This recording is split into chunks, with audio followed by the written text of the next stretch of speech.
Bonjour et bienvenue dans Aux avant-postes, l'émission qui cherche un sens au chaos du monde. Le nouveau Far West, c'est le pôle Nord. Depuis quelques années, réchauffement climatique oblige, l'Arctique se transforme en champ d'affrontement des grandes puissances. États-Unis, Europe, Chine et Russie s'y opposent pour s'emparer de ces minerais et de ces routes navigables. Pour en parler, je reçois deux spécialistes de la question, Cécile Pellodex, chercheuse associée au laboratoire PACT, rattachée à Sciences Po Grenoble et à l'Université Grenoble-Alpes, et Anne Choquet, enseignante-chercheuse en droit et co-autrice d'un ouvrage paru aux éditions du Cavalier Bleu intitulé Géopolitique des pôles vers une appropriation des espaces polaires. Bonjour mesdames et bienvenue. Alors on va commencer avec Sofiane Aubin, journaliste qui est également sur nous sur le plateau. Bonjour Sofiane. Alors, on va voir les faits bruts avec vous. Premier fait, on en a tellement parlé, les ressources dans le pôle Nord et au Groenland. Réalité ou mythe ? Un petit peu les deux, Ali. Il y a toutes sortes de ressources dans la région, des hydrocarbures, de l'or, du charbon, du graphite. Mais alors le nerf de la guerre, ce sont les terres rares. Alors elles sont rares pour leurs propriétés physiques exceptionnelles, mais en fait elles sont partout dans notre quotidien, notamment ordinateurs, voitures, smartphones. Elles sont à la base des technologies qui nous permettent de faire cette émission. Et ces matériaux, on va en avoir de plus en plus besoin du fait du développement de l'intelligence artificielle avec les centres de données et du fait de la transition écologique. Alors ces ressources, on en trouve un peu dans toute la région arctique. Regardez un petit peu sur cette carte, y compris en Alaska et donc aux États-Unis. Seulement voilà, le sous-sol du Groenland détiendrait, d'après des estimations, environ 1/8 des ressources mondiales connues de terres rares. Au Groenland, on trouve toutes sortes de richesses. Regardez un petit peu tout autour des côtes et également le précieux uranium de nos centrales nucléaires. C'est bien simple. 43 des 50 matières premières jugées critiques par Washington sont sur l'île. Mais attention, c'est pas parce que vous avez un gisement que vous allez pouvoir en tirer profit. Parce que, certes, la banquise fond. Mais en attendant, le Groenland, ça reste un glaçon géant. Et exploiter ce type de ressources sous la glace, ça coûte cher, ça coûte très cher. Allez, un petit chiffre pour vous donner une idée. Sur 36 millions de tonnes de terres rares identifiées au Groenland, eh bien, en fait, il y a seulement 1,5 million de tonnes qui est considéré comme économiquement exploitable dans les conditions actuelles. Bon, alors il faut les exploiter, on comprend bien, même si c'est difficile, mais il faut aussi les acheminer, d'où l'importance des routes navigables. Tout à fait, parce que dans une économie mondialisée, la clé, c'est pas seulement ce que vous vendez, c'est l'argent que vous allez économiser sur le transport de vos matériaux, éventuellement parfois à l'autre bout du monde. Bon, le moins cher, c'est la navigation. Et selon la route que vous allez prendre, passer par le haut du globe plutôt que par le bas, eh bien, ça peut vous permettre éventuellement de gagner un paquet de kilomètres. Voyez un petit peu ces deux routes maritimes arctiques, passage du nord-est, passage du nord-ouest, empruntés surtout l'été. Et pour cause, vous l'aurez compris, naviguer dans la glace et les icebergs, c'est pas terrible, sauf que, évidemment, l'été, comme la glace fond du fait du réchauffement climatique, eh bien, l'été est de plus en plus long. Résultat, automne 2025, un porte-conteneurs chinois a inauguré le premier trajet Chine-Europe en passant par l'Arctique en seulement 20 jours, 2 fois moins long qu'en passant par le canal de Suez. Et la chose, c'est que la Russie encourage ce type de prouesse. Objectif du Kremlin, 130 millions de tonnes de fret par an via l'Arctique d'ici 2035. En 2020, c'était seulement 32 millions de tonnes. Donc la Russie plus le géant chinois qui s'allie un peu dans un nouvel espace stratégique, il y a de quoi inquiéter Washington parce qu'une route commerciale, ça peut se transformer en espèce d'autoroute militaire demain, une espèce d'axe sino-russe qui échapperait à la puissance américaine. Et c'est pour ça qu'on voit se multiplier discrètement mais sûrement des patrouilles américaines dans la région arctique. Le but du jeu est clair, ne pas laisser Russes et Chinois seuls dans la glace. Donc des ressources, des routes de plus en plus navigables, ça pose une question de sécurité nationale pour un certain nombre de pays, en particulier les États-Unis. En tout cas, c'est présenté comme tel par Donald Trump. Je le cite, les États-Unis doivent s'approprier le Groenland pour empêcher la Russie et la Chine de le faire. Il ajoute, nous devrons défendre le Groenland. Alors, c'est vrai qu'on assiste un peu à une course à l'échalote dans cette région, avec un petit côté j'y vais parce que mon adversaire y va, un petit peu comme dans la conquête spatiale, si vous voulez. Mais il faut quand même dire que la Russie, dans cette course, a une longueur d'avance de par sa géographie, parce que par sa côte nord, elle a accès en fait à la moitié de la région arctique déjà. Et l'OTAN a voulu prendre, en tout cas a voulu montrer qu'il prenait en compte les inquiétudes de Donald Trump quand Mark Rutte a annoncé l'édification d'une sentinelle arctique qui est supposée notamment surveiller les activités sino-russes autour du Groenland. Mais il y a quand même un gros paradoxe, c'est que ce qui angoisse aujourd'hui les Groenlandais, c'est justement plutôt les appétits de Donald Trump, Ali. Merci beaucoup, Sofiane. Et justement, on va commencer par ça, mesdames. On va écouter un petit peu le peuple groenlandais qui a beaucoup entendu parler de Trump, du président américain, et en particulier de ses menaces militaires. Alors, on écoute Avarak Olsen, qui est maire de Semersuk, qui est une municipalité visiblement inclue dans Nuuk. Elle s'exprimait ainsi, vous l'écoutez, le 6 février 2026. Les gens se sont très vite épuisés émotionnellement parce que vous avez toujours cette idée. Même s'il a dit ensuite qu'il n'utiliserait pas la force militaire, on était soulagés parce que c'est ce qui nous faisait le plus peur. Mais en même temps, tout cela nous amène à nous poser d'autres questions. Et ensuite, parce qu'il n'a cessé de répéter qu'il voulait le Groenland. Cécile Pellodex, on voit les Groenlandais qui sont quoi, 40 000 à peu près 56 000. 56 000 ont souffert de cette période.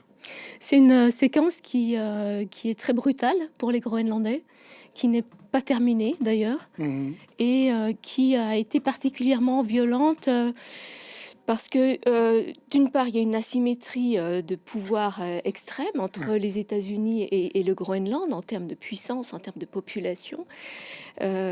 Et parce que les Groenlandais sont en train de panser leur plaie de la période coloniale. Ah oui, avec le Danemark. Avec le Danemark. Et donc, ils ont un gouvernement autonome depuis 1979, une autonomie élargie depuis 2009, et ils souhaitent accéder à l'indépendance. Et donc, dans ce chemin politique qu'ils construisent minutieusement depuis des décennies, eh bien, soudainement, il y a des ambitions américaines qui sont une sorte de nouveau colonialisme. Il faut être toujours sur ses gardes par rapport à ces ambitions américaines, Anne Choquet. Alors je dirais oui, parce que on est face à un État imprévisible. Nous avons vu cela par exemple au Venezuela. Et je pense que cet épisode au Venezuela apporte un éclairage différent pour le Groenland, parce qu'on a vu que on pouvait faire des choses qui étaient manifestement contraires au droit.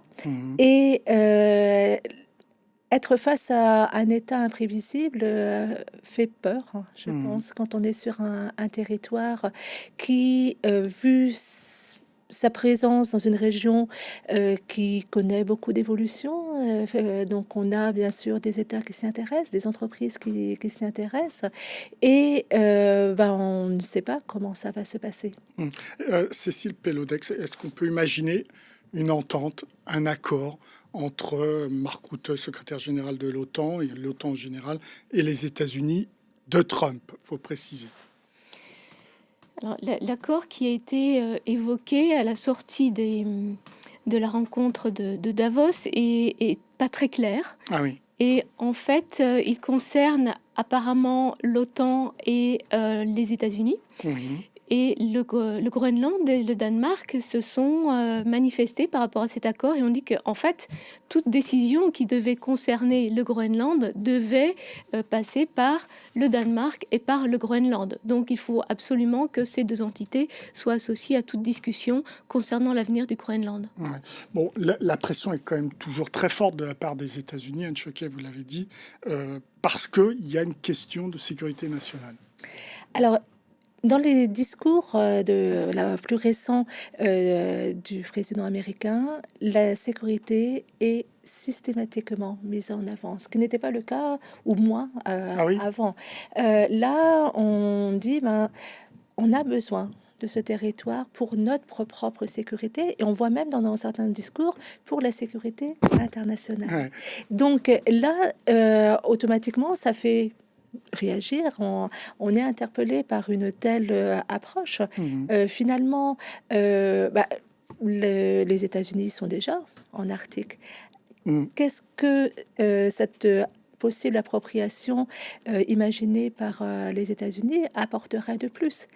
Et il y a en plus également des accords anciens entre les États-Unis, le Groenland, le Danemark, et ne devrait-on pas réactiver, modifier ces accords, parce qu'il y a déjà eu des coopérations. Donc finalement, a-t-on besoin d'aller si loin et a-t-on besoin de s'approprier un territoire? Alors justement, il y en a un qui va répondre à cette question, Anne Choquet, c'est le général qui commande les forces suprêmes alliées de l'OTAN en Europe. Il s'exprimait récemment pour expliquer justement pourquoi il était important que les États-Unis mettent pied à terre au Groenland. On l'écoute. Avec l'émergence de nouvelles routes maritimes et la découverte de nouvelles ressources, l'Arctique ne cesse de gagner en importance stratégique. Et tout cela s'inscrit dans un contexte de menaces hybrides croissantes. Violation de l'espace aérien, interférences GPS et de systèmes de positionnement par satellite, flotte fantôme dans la mer Baltique menaçant les infrastructures sous-marines. En bref, l'Arctique et par extension l'Europe du Nord sont devenus le théâtre d'une concurrence stratégique. Donc voilà, c'est un général qui s'exprimait le 11 janvier 2026. Vous, Cécile Pellodex, vous avez écrit une tribune dans Le Monde, et dans cette tribune, vous écrivez que cette menace, soi-disant, est erronée et surdimensionnée. Pourquoi ? Le président Trump a annoncé qu'en fait, il y avait tout autour du Groenland des bateaux russes et chinois à perte de vue, ce qui est inexact. Et en fait, il y a 2 navires chinois qui ont fait des opérations en coopération avec les Russes, mais du côté du détroit de Bering. Et il y a eu aussi un déploiement de brise-glace civil chinois, aussi du côté du détroit de Bering. Donc, en fait, autour du Groenland, il n'y a pas de menace directe et immédiate qui justifie un déploiement militaire très intense et qui ne justifie en tout cas absolument pas une appropriation de l'île. Mais ceci dit, il ne faut pas oublier qu'il y a une coopération russo-chinoise qui se développe en Arctique et donc qu'il y a des tensions et des zones à surveiller. Oui. Et votre point de vue, Anne Choquet, là-dessus, surdimensionné ou pas cette menace ? Alors cette menace est difficile à apprécier. Est-ce qu'on doit compter le nombre de navires ou est-ce qu'on doit apprécier le type de navire, leurs activités? Donc il y a différents éléments à prendre en considération. Il y a quelques mois ou quelques semaines, j'aurais dit non, c'est peut-être surjoué. Là, maintenant, je me dis peut-être qu'il y a des coopérations à renforcer et notamment des coopérations avec la France sur la base de, par exemple, d'exercices de sécurité avec d'autres États, parce que je suis sûre qu'il faut toujours avoir un pas d'avance. Il faut devancer les arguments, c'est ça que vous voulez dire. Voilà, Ouais. il faut toujours réfléchir aux risques qu'on n'a peut-être pas bien évalués. Et comme je dirais, je reprends mon expression tout à l'heure, face à un état imprévisible, il faut regarder, observer.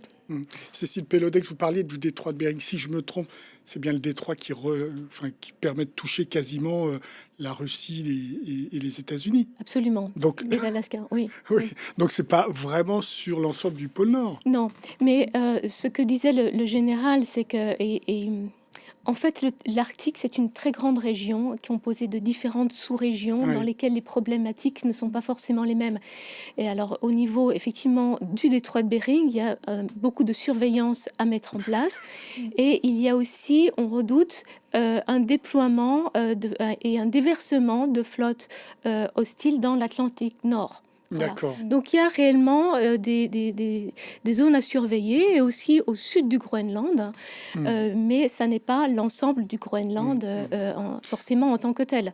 Anne Choquet, alors Trump veut discuter avec Mark Rutte de l'OTAN, mais il y a quand même des institutions, notamment le Conseil de l'Arctique, qui regroupe donc les 8 États côtiers, plus des États observateurs. Pourquoi on n'en parle pas de ces questions-là au sein du Conseil arctique? Alors, le Conseil de l'Arctique, donc, effectivement, englobe les États, alors pas uniquement côtiers, les États arctiques, ils sont 8. Il y a également des observateurs. La France fait partie de ces observateurs. Mais la particularité de ce Conseil de l'Arctique, ce n'est pas une organisation internationale classique. On a dès le départ associé des représentants des populations. Oui, autochtones. En droit international, les États créent le droit. Et donc, la présence de ces observateurs permanents, qui sont les représentants des populations, fait que juridiquement, on ne peut pas prendre des décisions obligatoires au sein de ce Conseil de l'Arctique. D'accord. Néanmoins, le Conseil de l'Arctique est un lieu de discussion. Depuis longtemps, il a conduit à l'élaboration de traités internationaux. Néanmoins, le conflit entre la Russie et l'Ukraine a fait que on a arrêté les discussions pendant un temps et on a une discussion qui recommence, mais de manière plus atténuée qu'auparavant. Mais les Américains ont envie de s'emparer du Conseil de l'Arctique ou ils veulent au contraire le zapper? Alors, je dirais, le Conseil de l'Arctique, déjà, c'est pas pour la défense. Donc voilà, on parle de protection de l'environnement, on parle d'activités scientifiques, notamment. Donc voilà, c'est pas dans ce cadre-là qu'on aura une discussion. Est-ce que le Conseil de l'Arctique et en particulier les Danois et autres auraient intérêt à faire rentrer l'Union européenne et non pas uniquement la France d'un côté, l'Italie, etc. Qui veut répondre à cette question? C'est une longue discussion, un long débat. Effectivement, l'Union européenne aurait une légitimité évidente dans le sens où elle participe pleinement aux activités scientifiques. Elle apporte des fonds considérables en termes de recherche scientifique aux activités qui sont menées en Arctique. Qui n'en veut pas alors de l'UE dans le Conseil? Ça a changé dans l'histoire. Il y a eu le Canada et la Russie. Qui ne voulaient pas de l'UE. Absolument. Et maintenant, c'est plutôt la Russie seule qui s'oppose à l'entrée de l'Union européenne. Mais comme on l'a dit, le forum, pour l'instant, est complètement au ralenti en raison des tensions en Ukraine. Donc le deal qui pourrait se faire entre l'OTAN et les Danois à travers les Groenlandais, ce serait de renforcer la base américaine de Pittsburgh, c'est ça? C'est une possibilité, oui. Il y avait entre 10 et 15 000 soldats pendant la guerre froide. Il n'y en a plus que 10%, non? Oui, quelques personnes. Mais après aussi, ce sont la présence des navires qui sont aussi à prendre en considération. Une base est une base, mais il y a aussi quand même une présence militaire, des exercices réguliers avec différents États. Il faut prendre en considération ces différents éléments. Alors, on va écouter justement le ministre des Affaires étrangères norvégien, Espen Barth Eide, qui, contrairement, lui, aux Américains, contrairement au général qu'on vient d'écouter, d'entendre, lui, il minimise le risque. Il dit même, en gros, que les Norvégiens contrôlent à peu près l'accès, alors pas seulement des Russes, mais surtout des Chinois, à travers les investissements. On va l'écouter, il s'exprimait le 3 février 2026. On l'écoute. Oui, en effet, il existe un potentiel que nous suivons de près, mais l'idée selon laquelle la Chine réalise des activités et des investissements massifs n'est tout simplement pas fondée. La plupart de ces activités et investissements ont lieu en Russie, car ce pays les autorise. Et bien sûr, si la Chine souhaite investir ou acheter quelque chose ici ou dans un autre pays arctique membre de l'OTAN, elle doit obtenir une autorisation, et si on la refuse, elle ne l'obtiendra pas. Très rassurant, le ministre des Affaires étrangères norvégien. La Chine est maîtrisée. C'est vrai, Cécile Pellodex?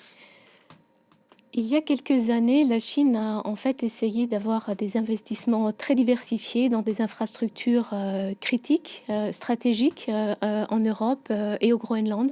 Et ça a en fait relativement inquiété, alors que la communauté économique ne voyait pas forcément de risque à ces investissements. Depuis, l'Union européenne a mis en place un instrument de filtrage des investissements directs à l'étranger. 2017. Voilà, et il y a eu beaucoup plus d'attention aux conséquences des investissements investissements chinois. À Kirkenes, en Norvège, il y avait des délégations de Chinois qui venaient toutes les semaines pour essayer d'investir dans le port, dans l'idée de créer une liaison et un corridor arctique qui arriverait jusqu'en Europe avec un tunnel qui passerait sous la mer Baltique. Ah, ils étaient prêts à construire un tunnel sur la mer? Absolument. Ah oui, donc il y a vraiment des investissements. Donc, il y avait des investissements. Il y a eu, en toute légalité aussi, la Chine avait répondu à un appel d'offres pour investir dans des aéroports groenlandais. Ah oui. Elle avait investi, et elle a toujours des parts dans une mine de terres rares au Groenland. Mais il y a maintenant une stabilisation de l'intérêt chinois en termes des routes de la soie. Mais au niveau militaire, effectivement, il y a quand même des questions qui se posent sur la coopération avec la Russie. Il y a un accord qui a été passé entre la Russie et la Chine sur la coopération pour l'application du droit maritime en Arctique, un accord de garde-côte, des accords aussi pour la construction de navires brise-glace.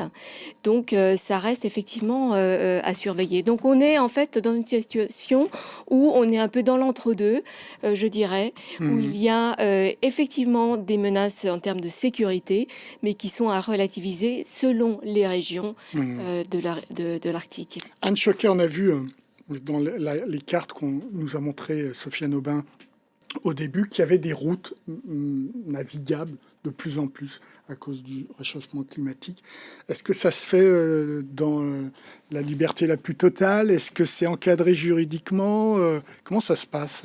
Alors, on a deux routes principales, le passage du nord-ouest et le passage du nord-est. Le passage du nord-ouest évite de passer, par exemple, par le canal de Panama. Le passage du nord-est évite le canal de Suez. Oui, et toutes les problématiques qu'il peut y avoir. Voilà. Terrorisme. Et donc, alors, quand on regarde le nombre de kilomètres, on peut se dire, oui, on va passer par le nord.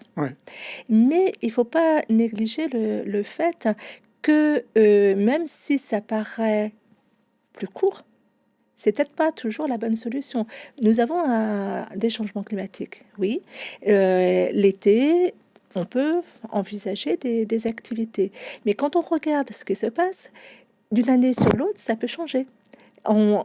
Or, une entreprise, elle a besoin d'être sûre. Voilà, je pars de tel port et j'ai l'objectif d'atteindre tel port, je m'engage à le faire.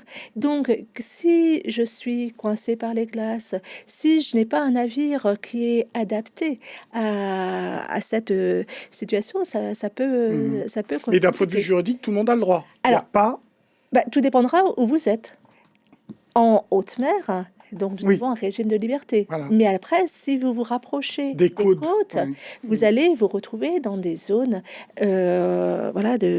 sous juridiction de l'État.